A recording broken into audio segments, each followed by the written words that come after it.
Dunyoning usul futbol musobaqasi oxirlashgan bo'lsa-mu, chempionchilikning futbol e'tibor berish setish faoliyati texi oxirlashdi. Roziyet munosabati bilan butun Şinjandagi maxsus setish do'konlarida xaridorlarga 10%, VIP xaridorlarga 20% e'tibor qildi. Ve her qaysi maxsus setish do'konlarida talayli xaridor chek tortish faoliyati berdi.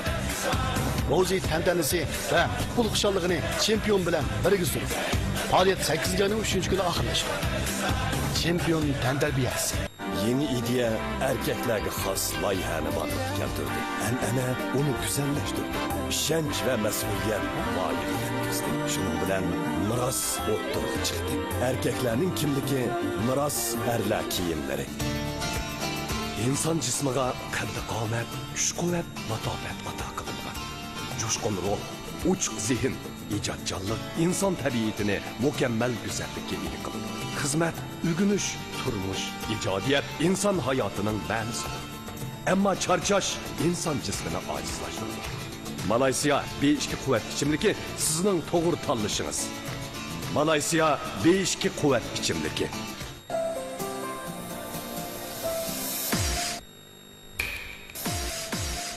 Cahan erkisideki pakırak çaşlar ve nurani tebessüm közlerini kamaştırdı. Tal nurani çaşlarga kimle heves kılmasın? Bu pakırak ve culalık çaşlar fakat Hakan bilen öz ifadesini tapıdı. Her bir izlerim ve kelgüsü gayemden arkasında yanıla Hakan bana medetkar. Hakan çaçışını tizgirlep, çaç ozuqlandırış, vitamin B, çaç yüz sopini. Assalamu alaikum, hürmetli televizyon köygüsüler, kadirlik dostlar.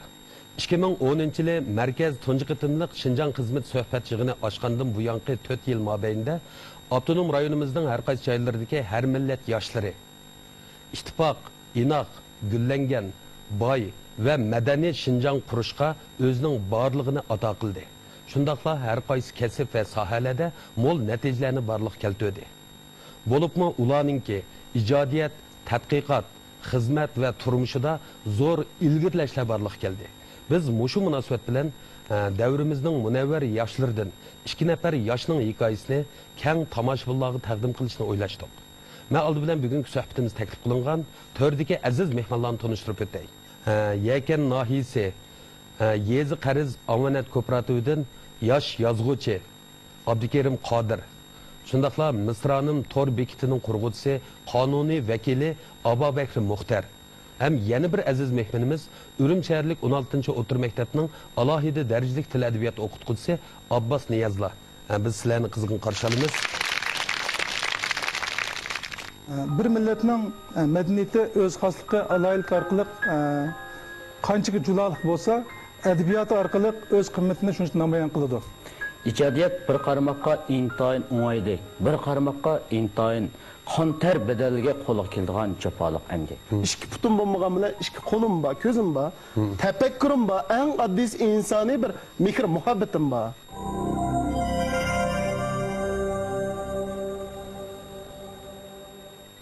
Abdukerim Efendi'ninki nurgun eserlerini biz okugan bulup mu bu da 3. nöbetlik tarım mükafatıga Toyluk Doppa degan eseriniz mükafatga erişti. Hem nurgun eserlerinizde, hikaye povestlaringizda an'anaviy madaniyatni yiltiz qilgan mushkil puroq yoki mushkil kayfiyat bir xil izchillikka ega. O'shaning sababini bilsak bo'lamdi. Mahiyatda madaniyat bilan adabiyotning yiltizi bir. Bir millatning madaniyati o'z xosligi aloyilik orqali qanchaga juloliq bo'lsa, adabiyoti orqali o'z qimmatini shuncha namoyon qiladi. Bir millatning adabiyotimi o'z navbatida madaniyat orqali o'zining badiiy kamolatini namoyon qiladi. Endi mening hikoya povestlarimning tema mazmun aloyiligiga kelsak, hikoya povest ijodiyati odatda maxsus madaniyatni yoki boshqa maxsus hunar kasbini tatbiq qilgan fan emas. Men odatda hikoya povest ijodiyatida o'zim ta'sir qilgan ma'lum ijtimoiy voqealar, odamlar ustida qalam taratgan vaqtimda oldi bilan shu xil ijtimoiy muhit, shu xil odamlarning madaniyat aloyiliklarini asarning yorqin nuqtasiga aylantirgan asosda asosiy voqelikni chin, tabiiy qanot yerilgan bo'lg'achqa, hozir sezilgan asarlarimda an'anaviy madaniyatimiz, milliy turmushimiz ko'proq o'z ifodasini topdi deb qarayman. Masalan, bu qitim 3. navbatlik tarix madaniyat mukofotiga erishgan To'yliq To'ppa nomli hikoyani misolga olsam, bu bir chat yiroq joylardagi cho'lishib ketayotgan ekologik muhit haqida yozilgan bir asar. Ammo bu asarda Baştan boyu bizning ko'zimiz tashlanib turdigani bir to'yliq to'p bor. Bu to'yliq to'pda janubdagi minglagan, yuz minglagan Uyg'ur qiz ayollarining arzuluq to'pisi edi. Bu to'pini qanchalik qiz ayollarimiz kiyalidi, ularning turmushi, ichki dunyosi qandoq, bu asarni o'qiganlarga ayon. 19-navbatlik, ya'ni 2013-yillik Xalqaro adabiyot mukofotiga erishgan povestim Mangulik sig'inishda garchi chet eldan onasini izlab kelgan bir o'g'ilning vatan ko'chalaridagi ta'siroti tasvirlangan bo'lsa-mu, lekin bu asarda shu vatanning jumladan qadimiy Qashqar, Yakanning tar ko'chalari Çin tabiiy hissiyoti tasvirlanganligi uchun ro'shan xosligiga qilingan. Demak, kishilik turmushdagi an'anaviy madaniyatimizga bo'lgan erishmanlik ham adabiy ijodiyotda tabiiy holda an'anaviy madaniyatimiz, shuningdek milliy turmushimizning gavdalanishga turtki bo'ldi deb qarayman. Bunda o'zi bir savol so'rab qolsam, adabiy ijodiyotga qachon kirishgan? Adabiy ijodiyatim asosan 17 yosh mazgilidan boshlangan. Ammo tunji asrim yana 20 yoshda, ya'ni 1989-yili e'lon qilingan. Qaysi maktabni o'qigan? Men aslida Qashqar moliya zavodining buxgalterlik kasbini bitirgan. Xizmat chiqqandan keyin o'zligini o'rganish bo'yicha Uyg'ur tili adabiyotning to'liq kursini, pul ma'murlik kasbining to'liq kursini bitirib, qo'sh to'liq kurs ma'lumotiga ega bo'lgan. Unda bo'lsa, Abdukerim Qodir apandim, hozirgacha yezib e'lon qildigan vakil xarakterlik asarlaringizni bir sanab beramsiz? Hozir qadar 70 parchadan ortiq hikoya, 10 parcha povestim e'lon qilinibdi. Undan boshqa Beijing Millatlar Nashriyati, Şinjan Xalq Nashriyati qatorliq nashriyatlar tarafidan 4-Iroq safar, Guna, Xon ko'chisi qatorliq romanlarim, To'lqinliq tarim, Muhabbat qapsi nomli povest hikoyalar to'plamlarim nashr qilinib taqtildi. Buning ichida Tashnarang ko'ngil, Zaynab, Mangulik sig'inish nomli hikoya povestlarim xanzliga tarjima qilinib, Jungu Millatlar Adabiyoti qatorliq nopozliq adabiy jurnallarda e'lon qilindi. Ko'ni ko'chi nomli hikoyam 14-navbatlik Xalqaro adabiyot mukofotiga, Aqida nomli povestim bilan 15-navbatlik Xalqaro adabiyot mukofotiga, Mangulik sig'inish nomli povestim bilan 19-navbatlik, ya'ni 2013-yillik Xalqaro adabiyot mukofotiga erishdim. Tarim jurnal tarafidan 2 qitim Tarim adabiyot mukofotiga erish nasib bo'ldi. Endi Abbas apandim, biz yuqorida yosh yozuvchi Abdukerim Qodirning adabiy ijodiyotda mushunchalik bir usulning egisi bo'lish ham o'qirmanlar qatlamidan muayyan bir o'rin olish oson bo'lmasa kerak. Demak, Abdukerim Qodir apandi davrimiz yoshlaridagi qaysi xil xarakterni o'ziga mujassam qilgan deb qaraysiz? Ijodiyat bir qarmoqqa intayin o'ng'aydek, bir qarmoqqa intayin qon-ter bedeliga qo'l keladigan jafoliq emgak. Endi Abdukerim Qodir mushundaq qizg'inlik bilan o'z kasbini, moliya buxgalterlik kasbini qilish bilan bir vaqtda ishdan sirtqi vaqtlarda o'zligidan o'rganib, tirishib, mo'l turmush hosilatlari ichidan javohiratlarni qizib, xalqimizga mo'l ma'naviy meroslarni ato qilganligi cho'ng bir natija desak bo'ldi. 20 yillik ijodiyat hayotida 3 qatim Xalqaro adabiyot mukofotiga erishmak bu o'ng'ay emas. Ham davrimiz yoshlari uchun cho'ng bir ulga namuna deyishga bo'ldi. Amaliyotda muvaffaqiyatning cheki bo'lmaydi. Masalan, Abdukerim Qodir adabiy ijodiyatda muvaffaqiyat qozonibdi. Amaliyotda bir odam bir kunlik ish faoliyatida oldingi kunga qaraganda xizmatni burun tamomlay olsa, yoki bo'lmasa kuniga 10 kitobni jiq o'qiy olsa, yoki oilasidagilar bilan obdan sirdisha olsa, yoki muvaffaqiyat egasi bilan suhbatda bo'la olsa, yoki bo'lmasa 1 soat o'rnidan sahar turib bir kunlik ishlarni yaxshi qila olsa, bir kimning boshqarishi bo'lmagan ahvol ostidami bir kunlik xizmatni voyaga yetkazib o'rinlay olsa, mushning o'zimi natija bo'ladi. Oldi bilan har qanday bir yosh o'zining muvaffaqiyat qozona oladiganligiga ishonish kerak. Uchirgan har qanday qiyinchilik, mushkulotlarga bosh egmaganda, jasoratli bo'lganda, reallikka yuzlanganda, o'ziga tabiiy bo'lgan sharoitlardan imkonini yor berishga foydalanib, o'rganishdan to'xtamaganda muvaffaqiyat qozonishi fursati ko'p, surati texnik tiz bo'ldi deb qarayman. Endi hammalarga ma'lum, endi hozirgacha Uyg'ur to'rbachiligidan nurg'un natijalar borliq keldi. Endi Abubakr apandim, siz mush to'rbachilik sohasiga qachon qadam qo'ygan? Mushun bilan uchrashgandan keyin o'zingizda qanday bir ta'sirotlar paydo bo'lgan? Men 2002-yili Tor bilan uchrashgan. Windows sistemlarini ishlatadigan vaqtda men haqiqiy Torni qo'limga olgan vaqtim bo'ldi.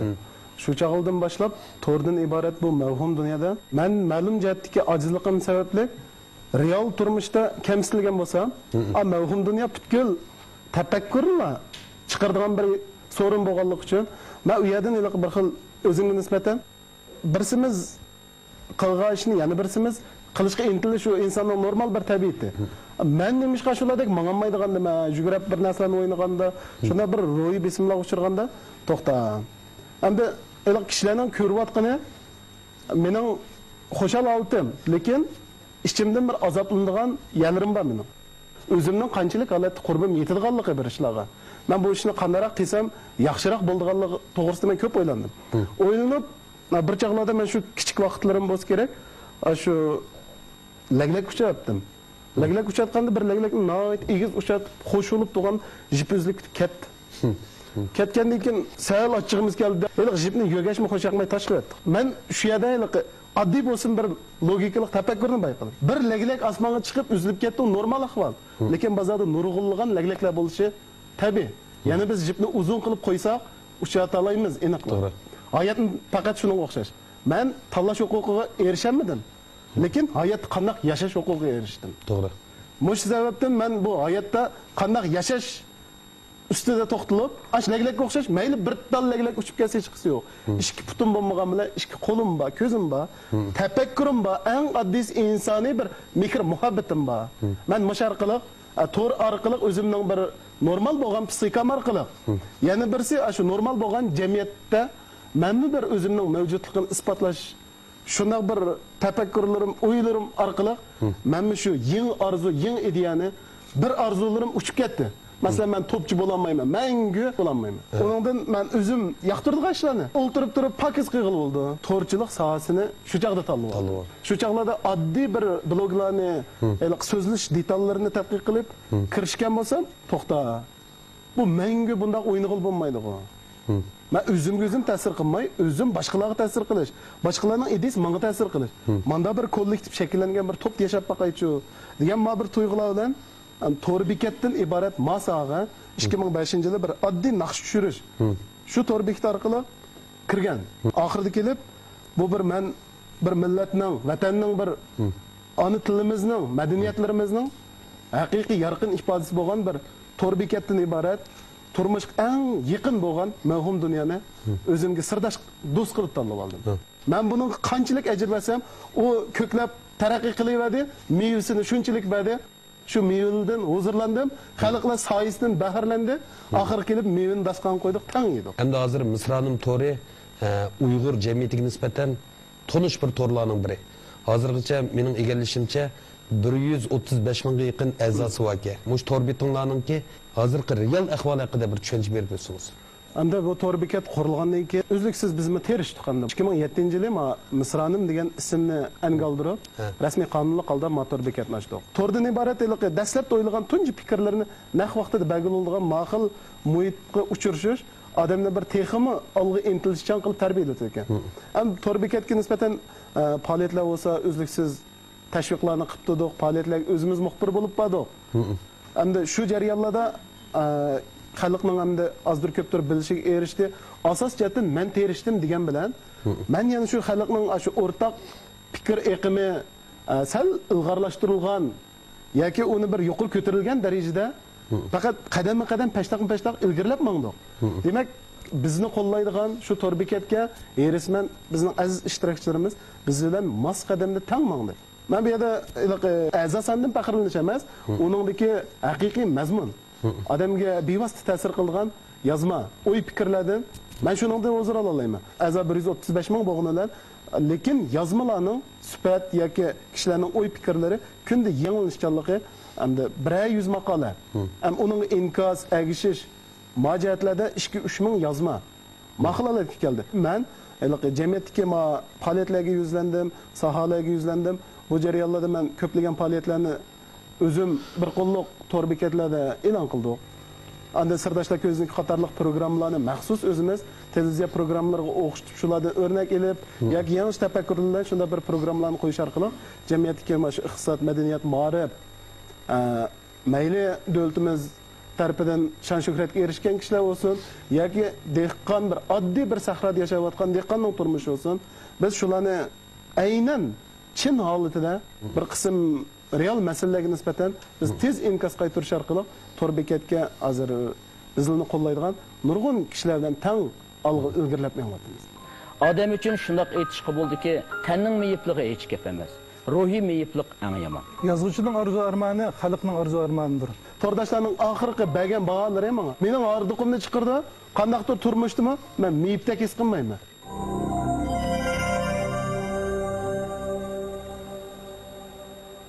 Endi Abbas efendim yuqorida Abu Bekir Muxtarninki izlanishlari shundaqla dastlabki qadamdagi muvaffaqiyatlarini anlab o'tdik. Abu Bekir'deki mushg'ul umidvorlik ruh, izlanish ruhi davrimiz yoshlarida bo'lish tegishli ruhmi qandaq? Abu Bekir'ninki izlanishlari kishilarimizningki xalqimizning e'tirof qilishiga erishdi. Qandaq e'tirof qilishiga erishdi? Oldi bilan izlandi. Yangilik yaratdi. Kishilar bilmayotgan, bilishga intilayotgan noma'lum bir dunyoda o'zining qiymatini yaratdi. Yangilik yaratdi. Uningdagi ruh haqiqatan davrimiz yoshlarida bo'lishi tegishli qiymatli ruh deb qarashga bo'ldi. U to'salg'ulardan halqib o'tib, o'zining qizg'in intilish ruhi bilan, jasorat bilan ilgirlab, yangilik yaratib, xalqimizga yangi mo'l ma'naviy meroslarni ato qilib, so'qinib ko'radigan bir programmasiga aylandi. Biz shundoq tarix bitini varaqlaygan bo'lsak, 12-asrning oxiri, 13-asrning boshlarida yashagan Ama shoir Ahmad Yuknaki, mushumi Ama shoir edi. Endi Amerikaning birinchi darajalik fuqarosi deb qaralgan Helenkeler ham so'zlayolmaydi, ham anglayamaydi, ham ko'ramaydi. Buni shundoq sharoit ostida 10 parcha kitob yozib, insoniyatga taqdim qilgan, umr bo'yi xayr saxovat ishlariga qatnashib, Amerikaning birinchi darajalik fuqarosi deb qaralgan. Endi 40 yillik chaqliq o'rindiqda o'ltirib, bir ömür ilim-fan osmonda parvoz qilgan Angliya Cambridge Universitetining manguliq professori, olamning vaqtini yasaplab chiqqan 21-asrdagi eng ulug' olim deb atalgan Hawking degan olimmi meyip edi. Demak, ashulami ruhiy meyiplikqa tanbamay izlanish, jasorat bilan ilgirlash davomida insoniyatga, dunyo ilm-fanning taraqqiyotiga g'oyat tuhfalarni qo'shdi. Odam uchun shundoq aytishga bo'ldiki, tanning meyipligi hech gap emas. Ruhiy meyiplik eng yomon. Gap shu odamning hayotini qadrlash, qadrlamaslikka, uning mo'l ma'nolarni ato qilish, ato qilmaslikka bog'liq ish. Demak, inimiz bu jihatda izlangan, tirishgan. Demak, uningki bu xil ojizligi, uning kelgusi muvaffaqiyatiga, tirishchanlikqa, natijasiga to'salg'i bo'lamagan. Bu inimiz yoshlikning go'zal chog'larida kishilar e'tirof qiladigan, havas qiladigan katta bir muvaffaqiyatga erishibdi. Bu ruh albatta davrimiz yoshlari bugundigan, izlanadigan, o'rnak bo'ladigan ruh deb qaraymiz.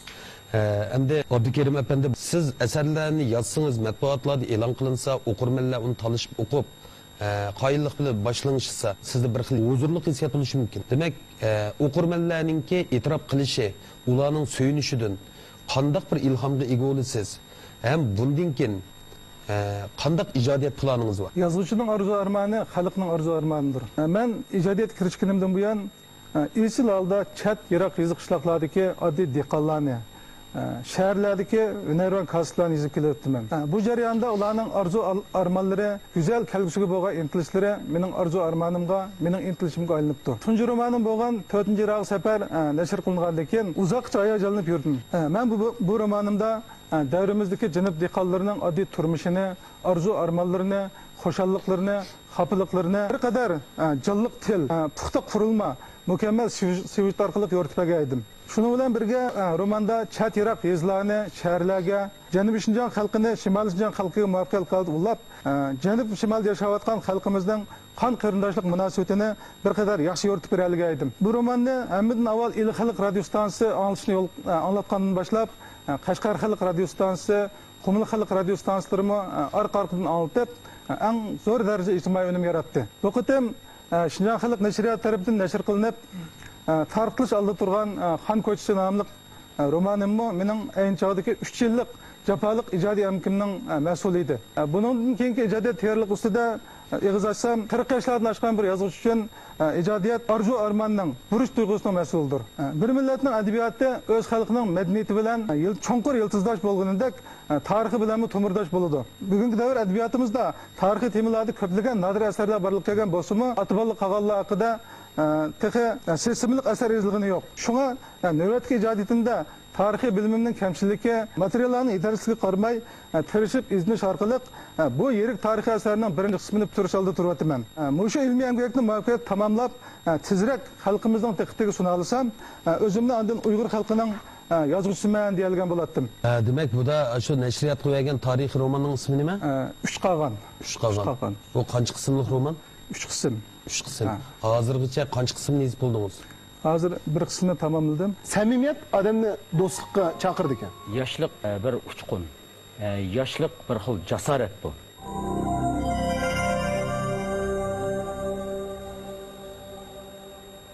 Endi o'sha yangi bir ijodiyat mevasini asarni yozgandan keyin bir yozuvchining odig'i chiqadi.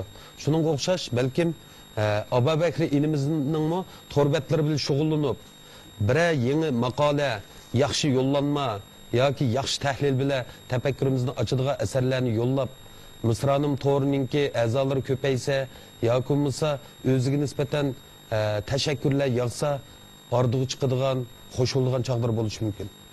Bu shaytki hissiyotingizni bir anlab bakmamız var. Men endi mana shu tor bekatlarni ichib, dastlabda ma'lum bir a'zolarning bir bilmay temalarini boshqaruvchilar o'chirtdi. O'chirayotganda meni tillaydi. Buningga sukut bilan biz uzluksiz oldi terishib, biz yana fikrni ilg'orlashtirgan asosda nega verishimiz kerak ekan. To'g'ri. Eng oxirida xalq adil babagichi. Hammasi bu qilayotgan emgaklarimizni ko'rdi. Uning ustiga davlatimiz, hukumatlarimiz ta'kidlayotgan nurg'un ijtimoiy temalarda tozalik ishchilari, muhit tozlikchilarining jafoliq turmushlari yoki bir yatavergan o'rinlardagi amaliy ish faoliyatlar bo'lsin. Bularga men qandaqdir meyipdim, xalq meni kechirdi-ku emas. O'zimni bir yuksak bir majburiyat va mas'uliyat engim bilan bu butun bizga o'xshash gap qila oladiganlarning aşağıdaki yürek sadasını bizga o'xshash yaxshi o'y fikrdagilarning eng yorqin jo'lasi bo'lgan bir sahna bo'lishi kerak deb men o'ylayman. Undaq so'rinlar yoki undaq bir ish faoliyatlar bo'lganda darhol birinchi hisob, oldingi hisob bo'yicha men o'zim atlandim. Boshdan oxir mushkil ideya bilan endi to'rdashlarning oxirgi bergan baholari menga mening ordiqimni chiqirdi. Qandaqdir turmushdimi? Men meyipdak his qilmayman. Bu menga ko'ngil ozodchilik. Xalqning o'zi bizlar uchirgan qiyinchilikni ko'rmaydi, muvaffaqiyatlarimizni ko'rdi. Shu orqali bizga eng yaxshi baholarni berib, bizning hodiqimizni chiqardi. Bir ideyaning taraqqiy qilishi yoki bir odamning yuksaklikka ko'tarilishi uchun u 10 necha yil emas, hayotli bo'ldi ekan. Men tafakkur qilyapman degan gapdan tushunsak, men miyib bo'lganligim uchun men boshqa yo'lda texim terishyapman. Agar bu xil ruh bo'lmaydi ekan, menni balkim irodamda bo'shashlik bo'lishi mumkin. Har qanday bir emgakning, har qanday bir kasbiylarning muvaffaqiyat qozonishi uchun uning oqida nurg'unlagan jafo mushaqqatlar bor. Lekin uni boshqalar ko'rganda o'ziga qanday tasalli berdi? Ular shunday bir talaylik odamlar deb.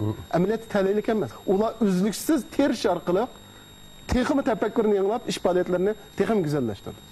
Endi shu Amerika hukumati shu tor sohasidagi emgak qilayotgan 5 nafar junguluqni xalqarалық ziyoratchi sifatida Amerikaga taklif qildi.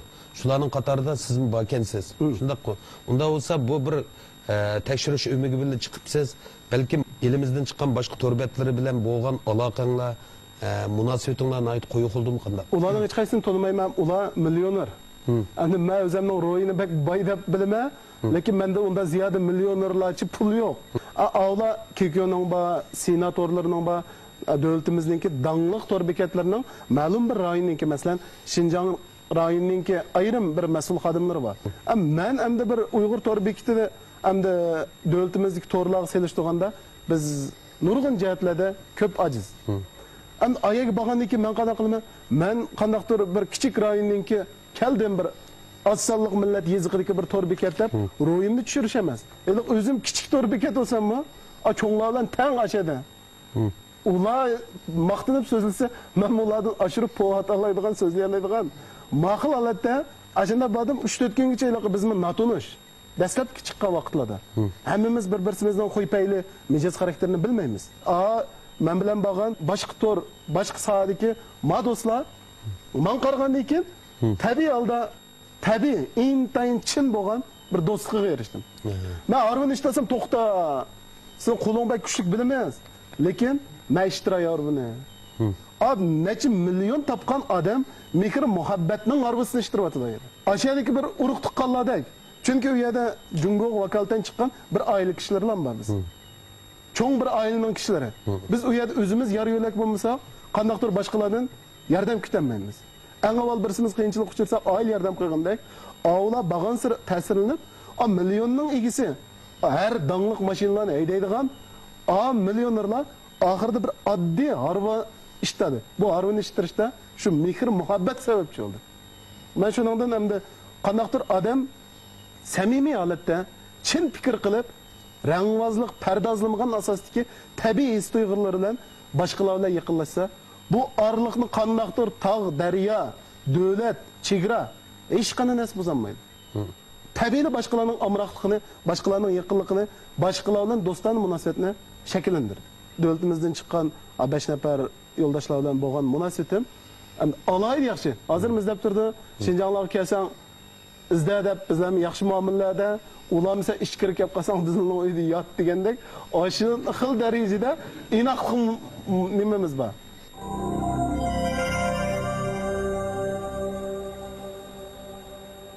Siz o'zingizni jismoniy jihatda bir meyib dedingiz, lekin menimcha siz hargiz meyib emas ekansiz. Siz haqiqiy bir sog'lom, mayli jismoniy jihatda bo'lsin, ruhiy jihatda bo'lsin, haqiqatan qaysar bir odam ekansiz. Öğrenişimizga arziydi ekan. Buningdan keyin uzluksiz holda Uyg'ur to'rchilik sohasida, to'r adabiyoti sohasida Misronim to'r munbiri orqali taraqqiyotni texmo qo'lga keltirsangiz. Yuqorida Abdukerim Qodir bilan Abo Bakr Muxtarninki ta'sirli hikoyalarini anglab o'tdik. Ham ularning iddialari bilan tanishdik. Men shunday o'ylab qoldim.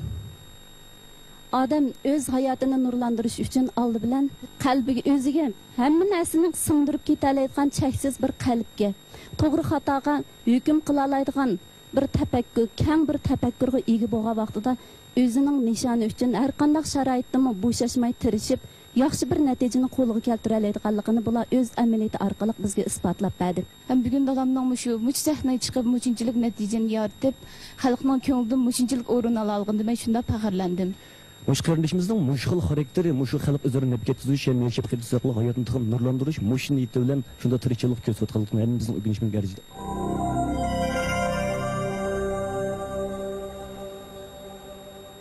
Endi Abbas efendim, kişilik hayatta muşu hayatını nurlandırış, hayatını çakıntıш, barlıq kişilerin burcu ve mesuliyeti, cümleden devirinin paravuzu atılıvatkan yaşla, yoshlik davrini o'ynab kulish yoki bahramon bo'lish bilan emas, balki taqdim qilish, shundaqla o'zining hayotini qadrlash bilan o'tkazish, o'sha davr nuqtasini aytganda bek muhimmi qanday? Yoshlik bir uchqun, yoshlik bir xil jasorat bu. Shunga har bir odam mush oltindagi yoshlik davrini qadrlashi, asrashi, parvish qilish kerak. Parvish qilish nimani tushundirdi deganda, uzluksiz ma'naviyatini beyitib turish kerak. Yoshlik kelajak uchun tuzilgan katta bir plan. O istiqbalning bir xil boshlanışı. Her bir yosh mening istiqbolimning boshlanishi yoshlik davrida. Kelgusi planim yoshlik davrida boshlansa, mo'l utuqlarni qozinaman deb qaray olsa, o chuqum yoshlik mezgilda mo'l muvaffaqiyatlarga erisha oladi. Yoshlik her birimiz uchun bahordek illiq, yozdek haroratlik, kuzdek mo'lsuluq bo'lgani eng afzal. Şuna yoshlik hayotimizni qadrlayli, o'zimiz uchun emas, boshqalar uchun yashayli, davrning taraqqiyotiga ve vatanning gülnişiga as qo'shalayga o't yurak yoshlardan bo'laydi. Biz bugun xalqning orzusini ko'ngliga pukkan 2 nafar munavvar yoshning hikoyasini anglab o'tdik. Biz oxirida barliq yoshlarimizga hayotini qadrlab, yoshligini chaqintib, elga nur va issiqlik beg'ishlashni chin qalbimizdan umid qilamiz. Bugungi suhbatimiz mushada oxirlashdi. Kelar hafta ko'rishaylik, xayr xo'sh.